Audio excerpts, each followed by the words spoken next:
শুনানি এখনো কিন্তু শেষ হয়নি, আর সেই কারণে স্ক্রুটিনির জন্য আরও 7 দিন বাড়ানোর নির্দেশ দিল সর্বোচ্চ আদালত। তাই চূড়ান্ত ভোটার তালিকা 14ই ফেব্রুয়ারি নয়, স্ক্রুটিনি 7 দিন বাড়ানোর পর 14ই ফেব্রুয়ারি চূড়ান্ত ভোটার তালিকা নয়, 28শে ফেব্রুয়ারি চূড়ান্ত ভোটার তালিকা প্রকাশ হবে। জাতীয় নির্বাচন কমিশনের কাছে আরও 7 দিন সময় চেয়েছিল আগেই সিইও দফতর। 28শে ফেব্রুয়ারি চূড়ান্ত ভোটার তালিকা প্রকাশের চেষ্টা করবে কমিশন, এমনটাই সূত্রের খবর। ভোট প্রস্তুতি নিয়ে আজকে দিল্লিতে কমিশনের ফুল বেঞ্চের বৈঠক রয়েছে, যে বৈঠকে যোগ দিচ্ছেন মুখ্য নির্বাচনী আধিকারিক মনোজ কুমার আগরওয়াল।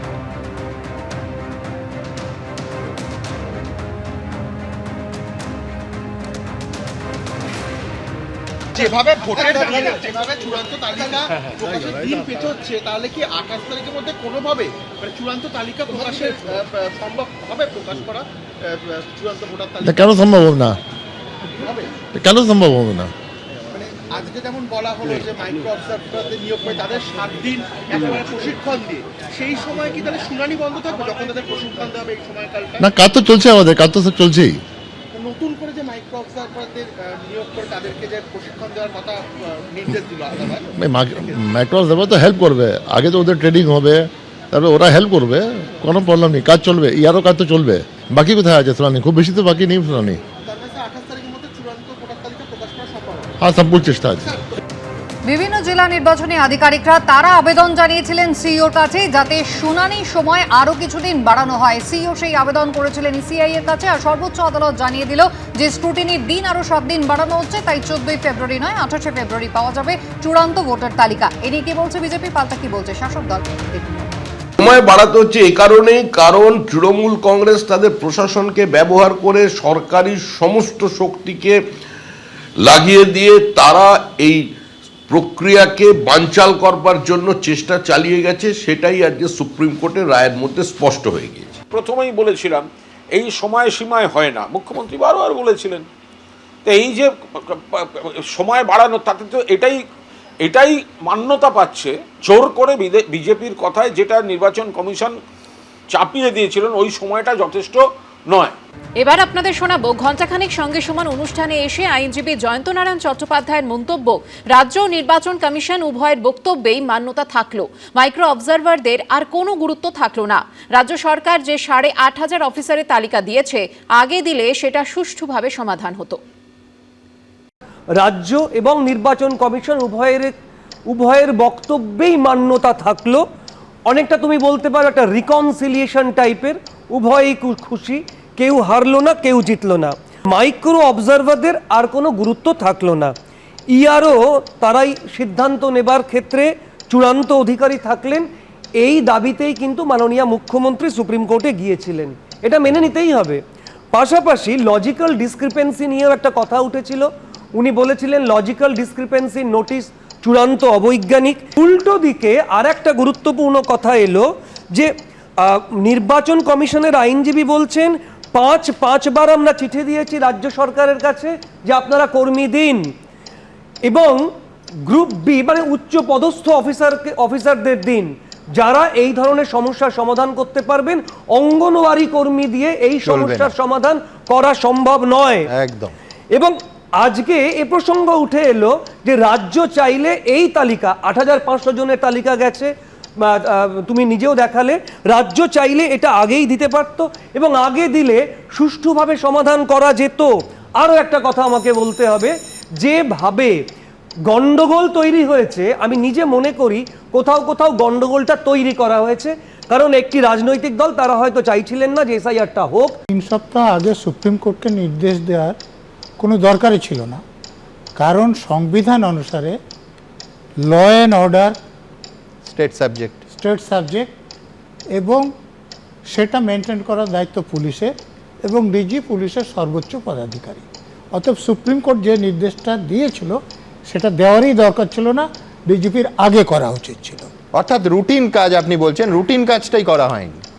হ্যাঁ, এ ব্যাপারে কোনো সন্দেহ নেই, কিন্তু দেখার এইটাই যে সুপ্রিম কোর্ট নির্দেশ দেওয়ার পরও দেখুন, আপনি ফারাক্কার দিকে তাকান, চাকুলিয়ার দিকে তাকান, ইটাহারের দিকে তাকান, কুলতলির দিকে তাকান, বাসন্তীর দিকে তাকান, তারপরে বাদুড়িয়া দেখুন। তার মানে সুপ্রিম কোর্ট নির্দেশ দিয়েছে, সংবিধানে লেখা আছে কিন্তু পুলিশ সে কাজ করছে না। তো সেই অবস্থায় তার কাছ থেকে এফিডেভিট চাওয়া হচ্ছে। আমি বলবো সুপ্রিম কোর্টের উচিত ছিল এটা রাজ্যের পুলিশ মন্ত্রীকে এফিডেভিট দিতে বলা, কারণ আইনত ডিজিপি মানে অপারেশনাল ইন্ডিপেন্ডেন্স থাকলেও এ রাজ্যে প্রশাসন এমন হয়েছে যে পুলিশের লোকেরাও পুলিশ মন্ত্রী যা বলেন তার বাইরে কিছু করতে পারেন না। অতএব যে হলফনামা দিতে বলা হয়েছে আমি খুশি, কিন্তু সেটা যদি পুলিশ মন্ত্রীর নামে বলা হতো তাহলে অনেক বেশি এফেক্টিভ হতো। মাইক্রো অবজারভার নিয়ে একাধিক অভিযোগ জানিয়েছিলেন গত বুধবার মমতা বন্দ্যোপাধ্যায় নিজে যখন শুনানিতে উপস্থিত ছিলেন। আর সেই মাইক্রো অবজারভার নিয়ে এবার বড়সড় স্বস্তি পেল রাজ্য সরকার, কারণ মাইক্রো অবজারভার নয়, চূড়ান্ত সিদ্ধান্ত নিতে পারবেন ইআরওরাই। এসআইআর মামলায় এমনটাই নির্দেশ দিল সুপ্রিম কোর্টের প্রধান বিচারপতির বেঞ্চ। রাজ্যের ৮৫০৫ জন যে অফিসারের তালিকা পাঠানো হয়েছিল, আজ বিকেল ৫টার মধ্যেই তাদেরকে কাজে যোগ দিতে হবে সেই নির্দেশ দেওয়া হয়েছে। চূড়ান্ত সিদ্ধান্ত ইআরওরাই নিতে পারবেন এবং ইআরও ও এইআরওদের সাহায্যকারী হিসেবে মাইক্রো অবজারভাররা থাকবেন, যারা শুধু মতামত দিতে পারবেন, কিন্তু চূড়ান্ত সিদ্ধান্ত নেওয়ার ক্ষমতা তাদের নেই। নাম বাদ নিয়ে চূড়ান্ত কোনো সিদ্ধান্ত তারা নিতে পারবেন না। এসআইআর মামলায় সুপ্রিম কোর্টের নির্দেশ। বুধবারের শুনানিতে মাইক্রো অবজারভার নিয়োগ নিয়ে কিন্তু আপত্তি তুলেছিলেন মমতা বন্দ্যোপাধ্যায়, যেখানে বিজেপি শাসিত রাজ্য থেকে মাইক্রো অবজারভার নিয়োগ করা হচ্ছে, এআই ব্যবহার করে তারা বৈধ ভোটারদের নাম কেটে দিচ্ছে উদ্দেশ্য প্রণোদিতভাবে, এমনটাই ছিল তাঁর অভিযোগ।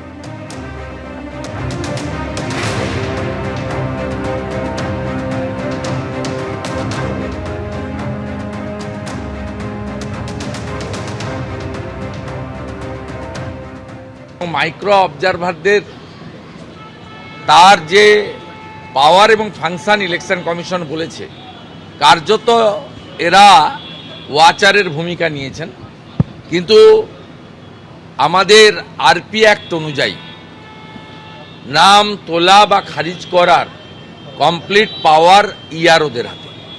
দুটো কলম থাকে, তিনটে কলম থাকে না, অ্যাকসেপ্ট অবলিক রিজেক্ট। এবারে যদি ভুয়া যেগুলো মানে সন্দেহজনক তাকে আপনি অ্যাকসেপ্ট করেন, সেক্ষেত্রে ইআরওদের বিরুদ্ধে আমরাও ফাইনাল ভোটার লিস্ট বেরোনোর পরে কোর্টে যেতে পারি অ্যাজ এ স্বীকৃত রাজনৈতিক দল, এবং ভোটার হিসেবে আমাদেরও এভরি রাইট আছে। তাই মাইক্রো অবজারভাররা যেমন নজরদারির কাজ করছেন, তেমনি যেখানে সন্দেহজনক আছে, যার নাগরিকত্ব নিয়ে প্রশ্ন আছে, এই রকম ভোটারদের যদি ইনক্লুড করেন মমতা বন্দ্যোপাধ্যায়ের কথায় বা নন্দিনী চক্রবর্তীর কথায় বা আইপ্যাকের বুদ্ধিতে, তাহলে ইআরওদের কপালেও ভবিষ্যতে কিন্তু দুঃখ রয়েছে। মাইক্রো অবজারভাররা কোনো সিদ্ধান্ত নিতে পারবেন না, কারণ নাম বাদ দিতে পারবেন না। এটা তো প্রথম থেকে মমতা বন্দ্যোপাধ্যায় বলেছেন, প্রথম থেকে সর্বভারতীয় তৃণমূল কংগ্রেস বলেছে, আজকে সুপ্রিম কোর্ট সেইটাই বলছেন। অর্থাৎ মাননীয় মমতা বন্দ্যোপাধ্যায় মানুষের অধিকার রক্ষার স্বার্থে যে যে পয়েন্টগুলিতে সুপ্রিম কোর্টের দৃষ্টি আকর্ষণ করেছিলেন, যেগুলির উত্তর নির্বাচন কমিশন দিতে পারছিল না বা দিতে চাইছিল না, সুপ্রিম কোর্ট মূলত সেই পয়েন্টগুলিকে মান্যতা দিয়েছে। এবিপি আনন্দ, এগিয়ে থাকে, এগিয়ে রাখে।